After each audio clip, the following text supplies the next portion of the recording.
Sir आप लोग को फन इंडिया में स्वागत है। यहाँ पर देखेंगे बीएससी एजी इंग्लिश थ्योरी के क्वेश्चन और आंसर का पार्ट 2। तो क्लास आपका 5 है। इसमें जो है हम इससे पहले एक क्लास हुई थी जिसमें हमने क्वेश्चंस को देखा था। अब यहाँ पे आज अगेन फिर से क्वेश्चंस को देखेंगे। तो अभी पहले चैप्टर का ही क्वेश्चंस हम देख रहे हैं। तो comprehension and communication English BSc के फर्स्ट या सेकेंड सेमेस्टर आपको किसी में भी मिला हो तो सभी के लिए इम्पोर्टेंट है ना। देखेंगे इसको फुल एक्सप्लेनेशन के साथ। क्वेश्चन और आंसर है तो इसमें कुछ आपको करना नहीं, बस क्वेश्चन देखना, आंसर लिखना है। ओके, तो पहला क्वेश्चन आपका है कि what is the sport, try to define it. इसका मतलब हो जाएगा कि स्पोर्ट क्या है यानी खेल क्या है, उसके बारे में आपको बताना है। A sport is a human activity involving physical skill and exertion in sport competition between two or more individual teams. देखिए जो खेल होता है वो आदमी की जो रोज़ की दिनचर्या होती है उसकी बात की जा रही है। उसमें शारीरिक जो उसकी कुशलता होती है उसके वहाँ पे मेल होता है, उसमें जो उसका भाग होता है, इस चीज़ों की बात की जा रही है। कंपटीशन बिटवीन टू मतलब जो खेल होता है उसमें दो व्यक्तियों के बीच या तो कंपटीशन होता है यानी प्रतियोगिता होती है, या तो टीमों के बीच मतलब दो टीमें हों या अधिक टीमें हों, इनके बीच प्रतियोगिता होती है। आप प्राइमरी गोल ऑफ विक्ट्री, उनका जो प्राथमिक उद्देश्य मतलब पहला उद्देश्य क्या होता है, जीतना ही होता है। Victory determined by relative physical activity of the computers all competitors, यहाँ पे रहेगा कंपटीटर्स यानी प्रतिद्वंदी, all the strategy and chance may also play are role. देखिए इसमें जो अपनी शारीरिक कुशलता होती है उसकी सहभागिता के साथ अपनी जो प्रतिद्वंदी होता है और उसकी जो रणनीति होती है उसको समझते हुए आप क्या करते हैं, एक उसमें जो है आपको जो भाग मिला रहता है, खेलने का जो रोल मिला रहता है उसको जो आप निभाते हैं। तो आपको सीधा सीधा बस कुछ भी नहीं करना, हिंदी वहाँ पे लिखनी नहीं, इंग्लिश में ही लिखना है। A sport man is a human activity involving physical skill and exertion in sport competition between two or more individual teams. A primary goal of victory determined by the relative physical ability of the, यहाँ पे competitor रहेगा, ठीक। All the strategy and chance may also play uh role, computer नहीं competitor रहेगा। Next है who is sportsman. तो sportsman कौन होता है, ओके जो खिलाड़ी होते हैं वो होते कौन है। A sportsman is a person who complete in one और मोर स्पोर्ट। ठीक है, एक आदमी ऐसा जो स्पोर्ट्समैन होता है, जो खिलाड़ी होता कौन है कि जो एक या एक से अधिक खेलों में जो है क्या होता है भाग लेता है, शारीरिक रूप से इन्वॉल्व, फिजिकली स्ट्रेंथ, स्पीड और इंड्योरेंस, अपनी क्षमताओं के अनुसार अपनी शारीरिक जो उसकी क्षमताएं हैं, गतिविधियां हैं या उसकी जो शक्ति है उनके अनुसार जो एक या एक से अधिक खेलों में भाग लेता है वो क्या होता है, स्पोर्ट्समैन यानी खिलाड़ी होता है। The use of the term is a several sports as a golf और auto racing becomes a controversial issue. जैसे कि आपका अगर एक खिलाड़ी है वो एक से अधिक खेलों में भाग ले रहा है, जैसे कि आपका गोल्फ हो गया, ऑटो रेसिंग हो गया, तो ये सब क्या होता है कि एक साथ भी खेले जा सकते हैं, है ना। मतलब एक ही खिलाड़ी इनको भी खेल सकता है। तो ऐसे खेल बहुत से होते हैं, एक ही प्लेयर कई खेल खेलता है।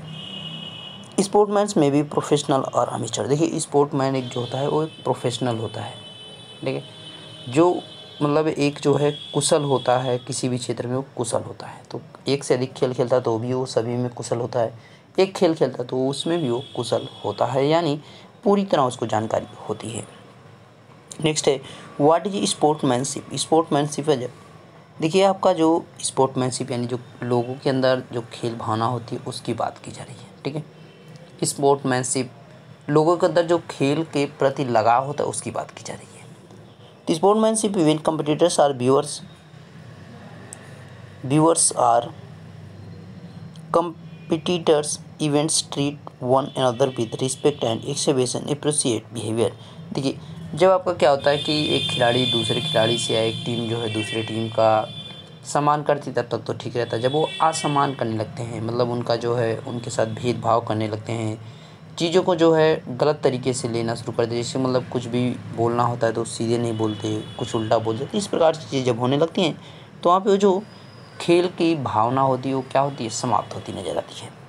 Good sportsmanship means being fair and ethical those who playing with both your teammates and the opponents. देखिए यहाँ पे अगर अच्छे खेल भावना की बात की जाए, अच्छे खिलाड़ी की बात की जाए, जो अच्छे खेल होते हैं जहाँ पे खेल की विशेषताएं होती हैं उनकी अगर बात की जाए तो वहाँ पे क्या होता है, वहाँ पे सभी चीज़ें अच्छी रहती हैं। ना तो वहाँ पे जो है टीम के मध्य ना तो टूर्नामेंट जो होते उसमें, ना तो कहीं भी किसी के मध्य, ना तो एक सदस्य के बीच या एक खिलाड़ी के बीच कुछ भी देखने को नहीं मिलता जो यहाँ पर भेदभाव उत्पन्न करे। अच्छे खेल भावना की ये होता है मतलब, है ना, गुड स्पोर्ट्समैनशिप। तो अच्छे जो खेल भावना होती है यानी अच्छे जो खिलाड़ी होते हैं उनकी बात यहाँ पे की जा रही है। You are playing with both teammates and the opponents, यानी जो आप हैं और आपके जो द्वंद्वी होते हैं, प्रतिद्वंदी जिनको कहा जाता है, तो उनसे भी कोई आपको दिक्कत नहीं होने वाली है अगर आपकी खेल भावना अच्छी है, सभी चीज़ें अच्छी आपकी हैं।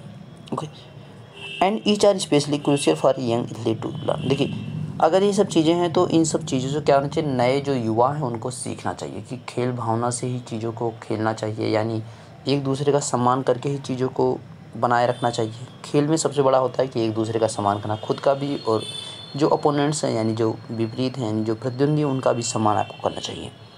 What is meant by the sporting spirit. देखिए, स्पोर्टिंग स्पिरिट का यहाँ पे सीधा सीधा तात्पर्य होता है खेल भावना।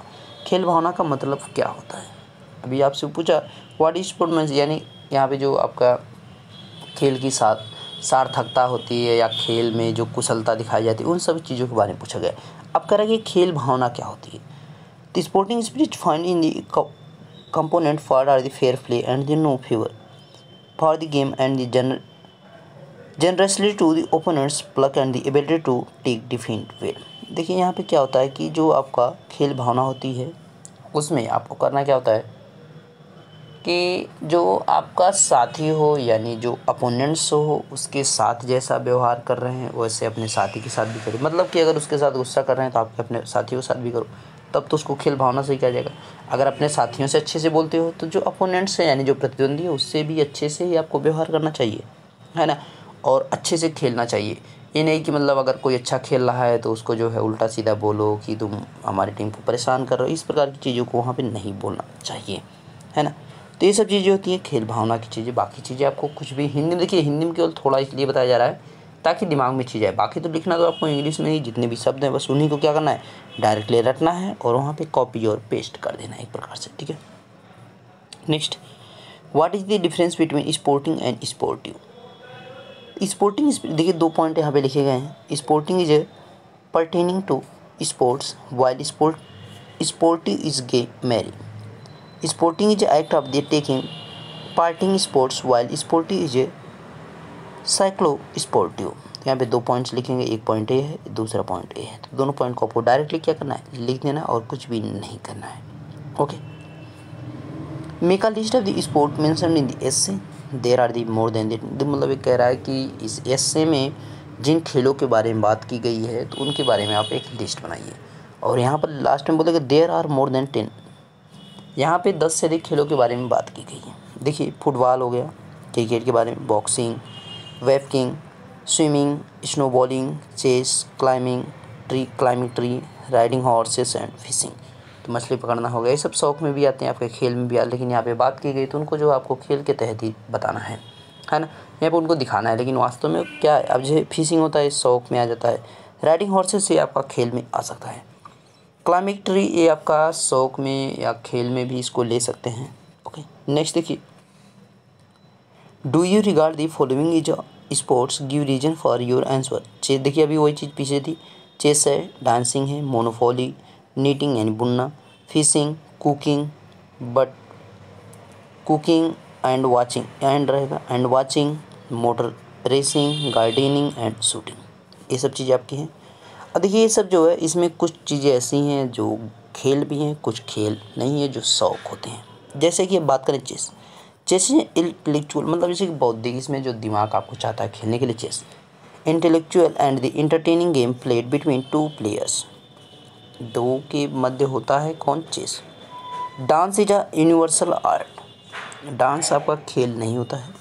Born with human life, selling anything human life not sport. देखिए आपका जो डांस होता है यानी जो नृत्य होता है वो हम लेकर पैदा, मतलब वो अंदर से कुशलता होती है, कला होती है, वो लेकर पैदा होते हैं, ये जो है खेल नहीं है।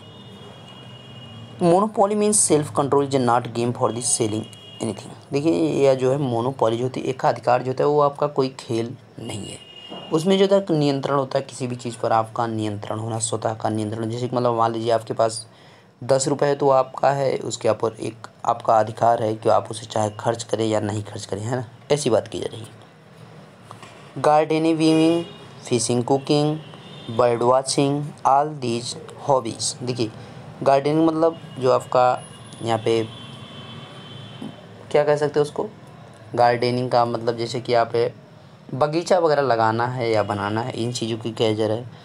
वीविंग जो बुनना है उसकी बात की जा रही है, जैसे कि स्वेटर वगैरह बुनते हैं उन चीज़ की। फिशिंग यानी मछली को पकड़ना। कुकिंग मतलब खाना को पकाना। एंड बर्ड वाचिंग चिड़ियों को देखना। ये सब क्या है, हॉबीज़ में आते हैं, खेल में नहीं आते हैं। Okay, is not a game, ये सब खेल नहीं है। Motor racing, shooting is a sport as well as a hobby.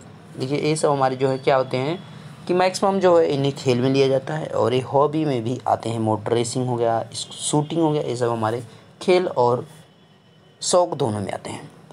What are the difference between sports and hobbies. What is your hobby. आपकी हॉबी को भी आपने बता देना। देखिए आप अपनी हॉबी लिखेंगे, ये नहीं कि मतलब जो यहाँ पे लिखा गया जस्ट एग्जैक्ट वही लिख देंगे, है ना।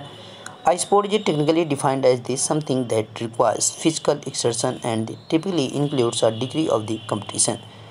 देखिए a sport is technically defined as something that they requires physical exertion and they typically includes a degree of the competition। A hobby is something someone does for run, for the challenge, or for some other reason and usually they do deliberately in their free time।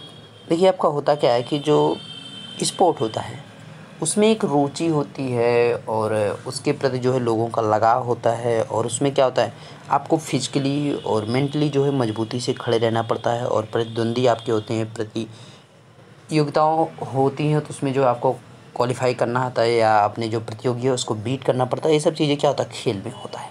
लेकिन जो hobbies होती हैं वो क्या होता है, a hobby something someone does for run, जैसे कि आपकी आदत है दौड़ने की यानी रनिंग करने की। फॉर चैलेंज मतलब किन्हीं चीज़ों को जो है एक्सेप्ट करने की, मतलब जैसे कि मुझे दौड़ना पसंद है इन चीज़ों को। और फॉर सम अदर रीजन मतलब जैसे कि आपको दौड़ना पसंद है या आपकी आदत है या आपको शौक़ है, तो एक किस लिए मतलब जैसे कि आपको अच्छा लगता है या आप दौड़ना पसंद करते हैं, मतलब कुछ भी चीज़ें हों लेकिन वो आपकी हॉबी में आ जाएगा। वो आपकी हॉबी में, वो खेल में पहले नहीं है। Okay, some other reason usually take the deliberate free time. देखिए जो हमारी हॉबीज़ होती हैं यानी जो हमारे शौक़ होते हैं उनको हम कब पूरा करते हैं, जब हमारे पास समय होता है। जैसे कि आपके पास जब अतिरिक्त समय होता है तो क्या करते हैं, बैठ के मोबाइल चला लेते हैं, टीवी देख लेते हैं, ये सब चीज़ें आपकी क्या हॉबी में आ जाएंगी, है ना। तो वो चीज़ है। और मैंने अपना लिख दिया है क्रिकेट खेलना, कबड्डी खेलना और जंपिंग यानी लॉन्ग जो जंप है या रोप स्कीपिंग है, मेरा ये सब हॉबीज़ हैं। तो आपको अपनी लिखनी है, इसका ध्यान रखिएगा। नेक्स्ट है what is a body line bowling. What is a body line bowling. देखिए बॉडी लाइन बॉलिंग, तो line bowling body line bowling दोनों चीज़ें यहाँ पे देखना है आपको। तो बॉडी लाइन शब्द निकला कहाँ से, उसी चीज़ को ही पूछा जा रहा है। Body line is a tactic device for the primary used in the Ashes series between England and Australia 1932 and 1933। इसका जो आपका बॉडी लाइन बॉलिंग है इसका यूज़ सबसे पहले ऑस्ट्रेलिया और इंग्लैंड के एशेज के बीच किया गया था। The tactic involve bowling at the leg stump और just outside the pitching the ball shot so that reared at the body of the batsman standing in the orthodox batting position. तो यहाँ पे बस इसी की बात की जा रही है, इसी चीज़ को आपको लिखना है, what is body line bowling. तो यहाँ पे वही सबसे पहले जहाँ पे की गई थी यानी जहाँ से इसकी स्टार्टिंग हुई उसी चीज़ को यहाँ पे उठा के आपको लिख देना है और कुछ भी नहीं करना है ना। What is ferreting for red. देखिए फेरेटिंग फॉर रेड जो है एक जो है खेल के तहत जो है वहाँ पे लिया जाता है कि यहाँ पे इंग्लैंड में एक परंपरा वहाँ पे है बहुत पुरानी, तो उसी को यहाँ पर निभाया जाता है। और वहाँ पे जो है किसी प्रकार का इसको अवैध नहीं कहा जाता है, ये वैध तरीके से किया जाता है क्योंकि वहाँ पे कानूनी मान्यता इसको प्राप्त है। तो वहाँ पे होता है कि कभी चूहे को दौड़ाना, कभी रैबिट यानी खरगोश को उनके मतलब बिल में जो रहते हैं वहाँ से निकालना, ये सब की चीज़ें की जाती हैं। तो इनको जो है आपका इलीगली नहीं देखा जाता, इनको लीगल तरीके से देखा जाता है। Fairing for red it is a type of England traditional game in the which red is a dug out of the ground. देखिए यहाँ पे जो चूहे होते हैं उनको ग्राउंड से यानी ज़मीन से खोद कर निकालना होता है। एक दूसरा जानवर होता है उसका भी सहारा कभी कभार लिया जाता है ना।